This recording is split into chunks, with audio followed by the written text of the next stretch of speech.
बच्चों, जो हमारा क्वेश्चन प्रैक्टिस सेट चल रहा है 10th के लिए, उसमें नेक्स्ट क्वेश्चन आज हम लोग 3 क्वेश्चन सोल्व करेंगे। फर्स्ट क्वेश्चन ये है, और बच्चों एक बात और बता दूं कि अगर आप चाहते हो किसी टॉपिक में आपको इश्यू है, आप कमेंट में जरूर लिखें। हम उस टॉपिक को एज अ क्वेश्चन लाएंगे और कॉन्सेप्चुअली भी आपको समझा देंगे। ठीक है, okay, let us see this question. बच्चे देखिए इस क्वेश्चन में क्या है।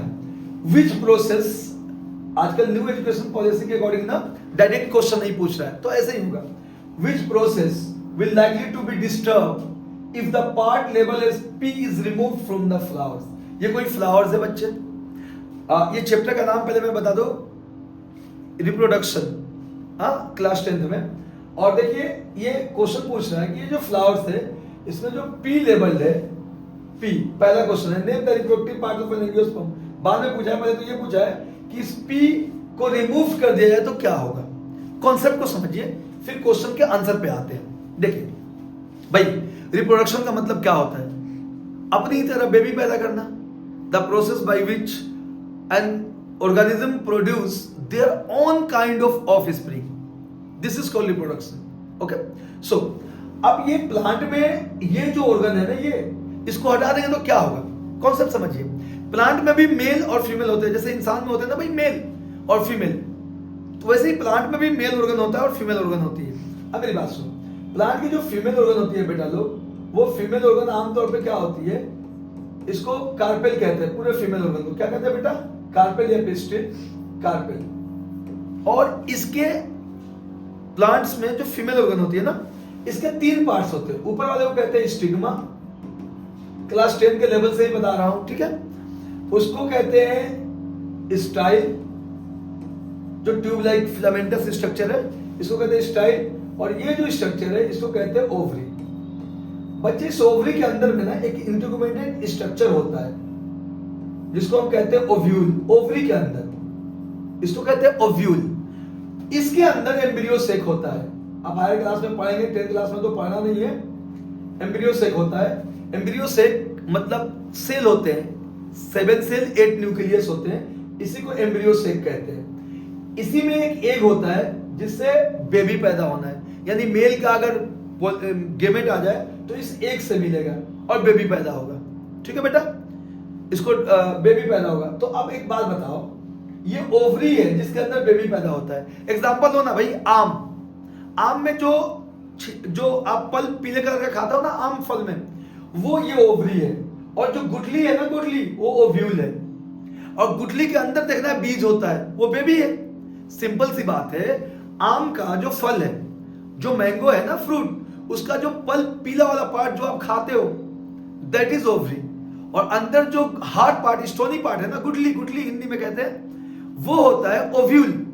और उसके अंदर होता है क्या जी बेटा?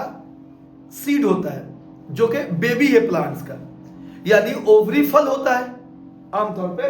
तो ये देखो, ये ओवरी हुआ, इसके अंदर ओव्यूल हुआ, उसके अंदर बीज होता है, मतलब एम्ब्रियो सेक होता है। बाद में मेल गेमेट आता है और मेल और फीमेल फ्यूज होते हैं तो बीज बन जाता है। बीज मतलब बेबी। तो ये जो है ना, ये स्टिग्मा है, ये स्टाइल है, और ये ओवरी के अंदर ओव्यूल है। तो पी क्या है बेटा? ओव्यूल। अब बताओ मुझे एक बात, अगर आम से आप ओव्यूल को निकाल दो, गुठली को निकाल दो, गुठली को जला दो, तोड़ के फेंक दो कहीं भी, क्या उस आम का बेबी होगा? कभी नहीं यार। एक आम के गुठली से ही तो उसका दूसरा बेबी पैदा होगा, दूसरा आम पैदा होगा। तो इसका मतलब क्या हुआ? क्वेश्चन क्या पूछ रहा है कि क्या डिस्टर्ब होगा अगर आप इस पी को हटा दीजिएगा तो? बेटा, जब पी को आप हटा दोगे ना, तो क्या डिस्टर्ब होगा? इसमें कुछ इसका बीज ही नहीं बनेगा, रिप्रोडक्शन ही नहीं होगा, बेबी ही नहीं होगी इसकी। ठीक है, ओके। अब नेक्स्ट क्वेश्चन देखते हैं। क्लियर बेटा? कोई भी टॉपिक आपको क्लास 10 का, 11 का, 12 का जो ना समझ में, आप 11 12 की सीरीज हम लोग शुरू भी करेंगे, आप जरूर कमेंट में लिखिए, हम इंशाल्लाह आपके लिए उसका आंसर्स लेके आएंगे। और ये सब इंपॉर्टेंट क्वेश्चंस है। Name the reproductive part of an angiosperm. बेटा, एंजियोस्पर्म का मतलब ही समझ जाना, फ्लावरिंग प्लांट, फ्लावर को। Where are these parts located? ये कहां पे ओवरी लोकेटेड है? अब कॉन्सेप्ट से आप समझ गए कि वो ओवरी के अंदर ओवरी लोकेटेड है।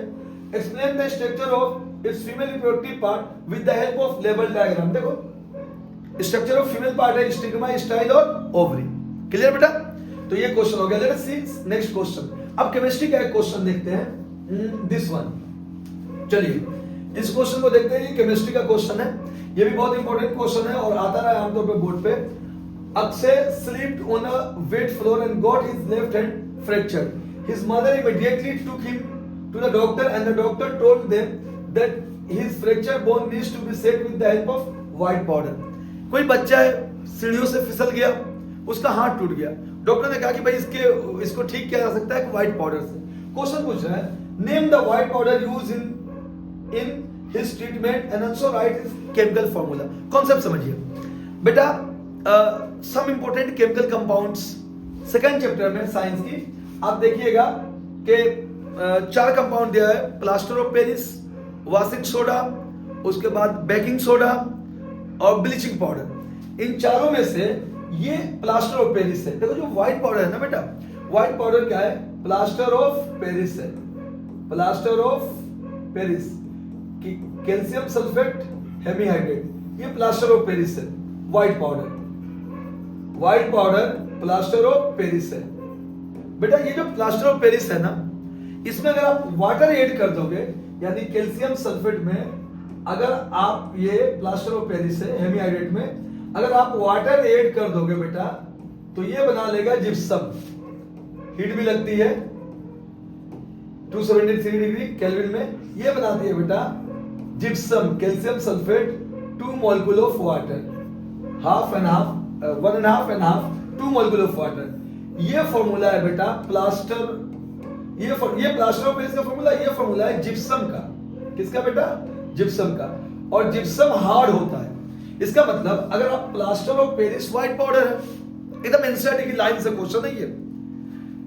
फर्स्ट पैरा में देखिएगा, नीचे लाइन है, प्लास्टर ऑफ पेरिस पाउडर होता है, जब इसमें आप वाटर मिक्स कर देंगे बेटा तो ये क्या बना देगी? जिप्सम। और जिप्सम सॉलिड और हार्ड होता है। तो प्लास्टर में आप देखिएगा ना कि जो प्लास्टर किए जाते हैं वो बाद में हार्ड हो जाते हैं, क्योंकि उसमें पानी मिक्स कर दिया जाता है और हार्ड हो जाते हैं ताकि बोन की मूवमेंट इधर उधर ना हो।